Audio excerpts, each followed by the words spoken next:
Bukan ijazahmu apa, bukan adu ijazah sekarang ini, bukan. Adu keterampilan, adu skill. We walk the talk, not only talk the talk. Teman-teman, kata Jokowi, ijazah itu sangatlah tidak penting, teman-teman.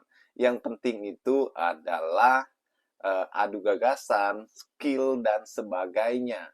Dan di sini Anies akhirnya membongkar ijazah Mulyono. Yuk kita simak videonya. Ada satu orang bupati yang rupanya diduga ijazahnya palsu. Ini bupati.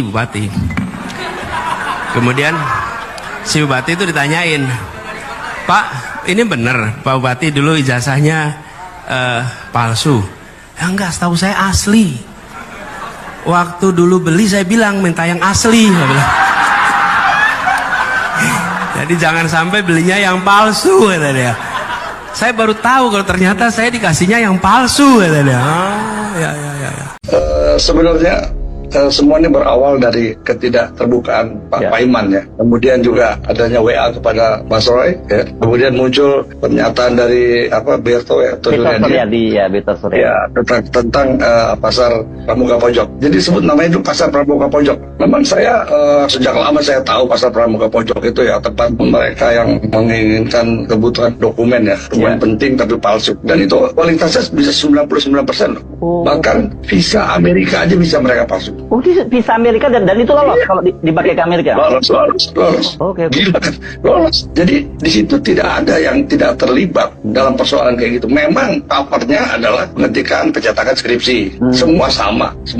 Tapi kegiatannya yaitu dan itu bahkan macam hasil lab dari Sukovindo itu bisa dibuat dan lolos. Oke. Ya. Hasil lab batu bara segala macam emas itu bisa mereka buat. Oke. Jadi kalau ijazah aja tidak terlalu sulit. Jadi gitu ya. Kemudian kita tahu bahwa Pak Paiman kan disebut dosen ya. Jadi sebetulnya sebutan dosen itu karena dia langganan para mahasiswa. Jadi dosennya bukan kaitannya karena beliau jadi dosen di Universitas Mustopo, bukan ya? Tapi karena awal dia sudah dipanggil dosen di situ, Mas. Karena dia tukang bikin skripsi mahasiswa, gitu. Langganan mahasiswa, entah itu plagiat apa ya, semua diselesaikan di situ, gitu loh. Gitu. Jadi ini cukup tokoh yang dikenal dong ya di Pramuka Pojok tuh beliau ya? Oh iya, dikenal. Karena memang mereka termasuk paling lama dan dari bawah ya. Dan kemarin saya kumpulin teman-teman saya yang dari sana juga ya kan. Dan kebetulan juga mereka yang dari sana tuh ada yang asli orang kampung situ gitu ya. Dia juga beraktivitas di sana. Yang saya heran dia tetap bertahan bahwa dia sampai tahun 2002 di sana gitu. Ini kan lucu, ya kan? Kemudian dia bilang kalau tidak percaya, tanyakan sama Sungkono, sama Bukana dan Haji siapa. Nah, Sungkono itu saudaranya. Kemudian Ibu Kana itu suami istrinya Sungkono. Dan Haji siapa satu itu, dia tukang kaca, bukan tukang itu. Jadi kalau ditanya sama orang-orang itu, ya sama aja bohong untuk mendapatkan data yang benar gitu. Seperti misalnya Paiman itu ada di situ sampai 2017, itu saya lakukan verifikasi silang. Gitu. Anda bisa bertanggung jawabkan ya di lapangan itu ada. Iya.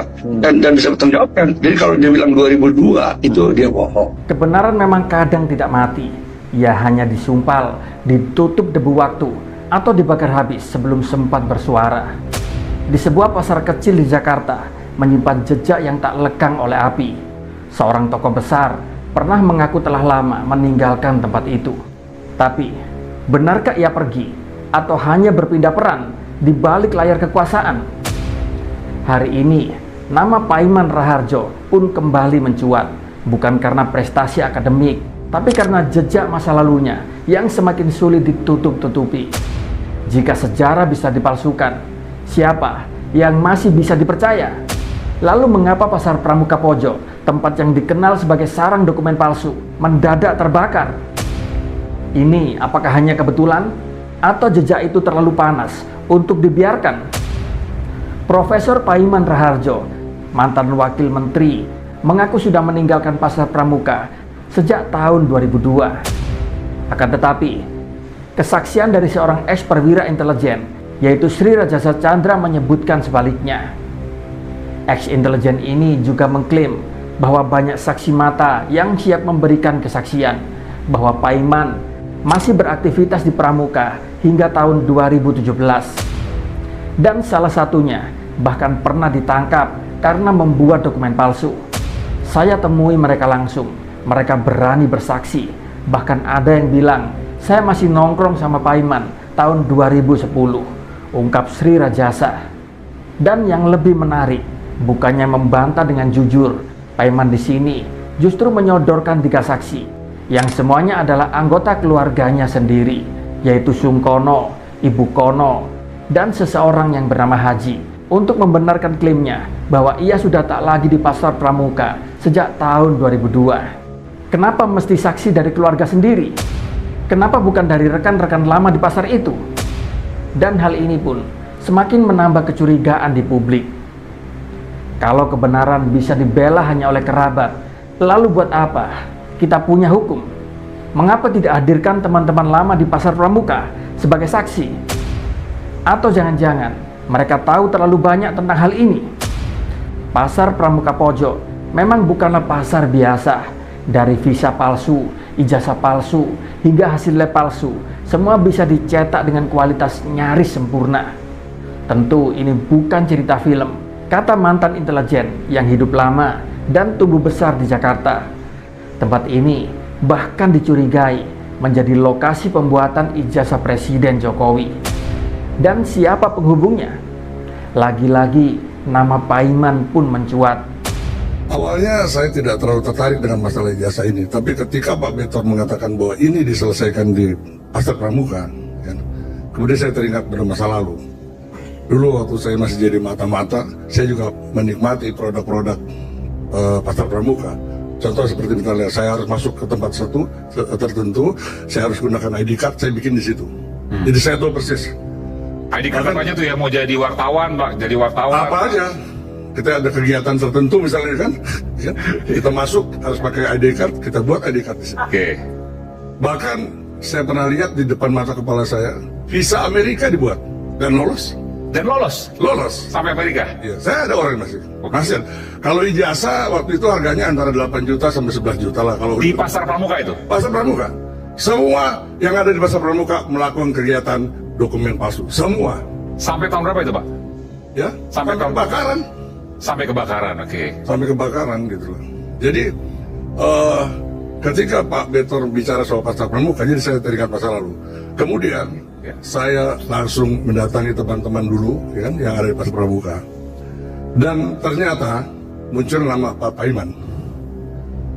Dia punya kios di situ, pertama di depan, kemudian pindah ke belakang.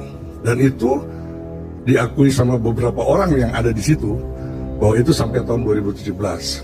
Nah, saya memberi apresiasi yang tinggi kepada Pak Paiman setelah dia mengakui bahwa iya, dia punya kios di sana. Cuman yang jadi masalah buat saya, ya ketika timeline itu dibatasi sampai 2002. Saya masih punya bukti Pak Paiman masih ada di sana sampai 2010 masih. Anda punya bukti? Iya, ada.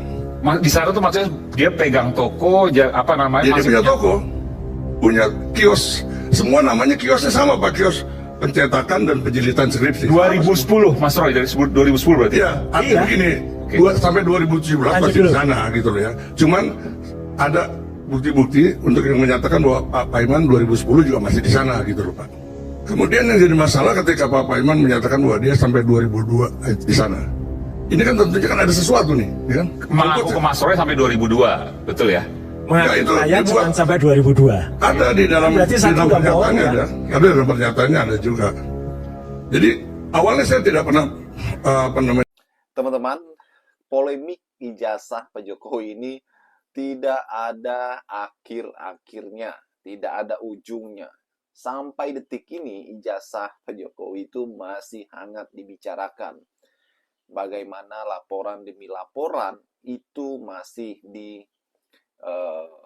ada di pihak kepolisian ya.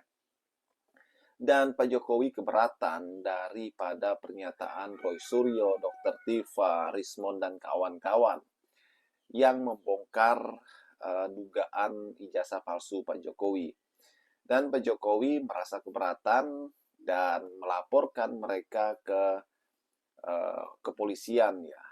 Dan sampai detik ini belum ada penetapan tersangka dari pihak kepolisian tersebut. Hingga saat ini laporan tersebut juga masih didalami pihak kepolisian ya. Dan yang luar biasanya, Rismon dan kawan-kawan ini tidak takut sedikit pun tentang ijazah Pak Jokowi. Malahan mereka menantang balik. Justru ini adalah kesempatan Pak Jokowi membuktikan bahwa ijazahnya itu tidak palsu, seperti itu ya. Dan kesempatan bagi Roy Suryo dan kawan agar Pak Jokowi menunjukkan ijazahnya itu. Itulah yang menjadi keinginan mereka di beberapa kesempatan mereka sampaikan. Dan teman-teman, banyak sekali ya bergulir tentang ijazah Pak Jokowi. Ini sebenarnya hal yang hangat dibicarakan. Bahkan ada rakyat yang percaya, ada yang tidak percaya. Kita sebagai rakyat hanya menunggu saja bagaimana pandangan, bagaimana hasil dari penyelidikannya ke depan. Terlepas dari itu ya, dari ijazah palsu tersebut ya, dugaan ijazah palsu tersebut, kenapa sih rakyat itu sebenarnya benci sama Jokowi ya? Ya ini terlepas daripada bagaimana Jokowi mengacak-acak ya, diduga mengacak-acak konstitusi untuk meloloskan anaknya Gibran Rakabuming menjadi cawapresnya Prabowo pada saat itu. Dan kemarahan publik ini pun sampai detik ini. Kalau kita bisa katakan 10 tahun Jokowi menjadi presiden ya, seolah-olah semuanya itu lenyap ya, lenyap prestasi Pak Jokowi, kemudian keberhasilan Pak Jokowi ya. Yang namanya pemimpin pasti ada berhasilnya, teman-teman. Dan Pak Jokowi ini itu semua sepertinya lenyap ya. Yang ada hanya ijazah palsu, yang ada hanya acak-acak demokrasi. Ya itu aja yang ada, teman-teman. Ya, saking kemarahan publik yang luar biasa, saking publik itu geram ya. Bagaimana menurut kalian? Yuk kita diskusi di kolom komentar.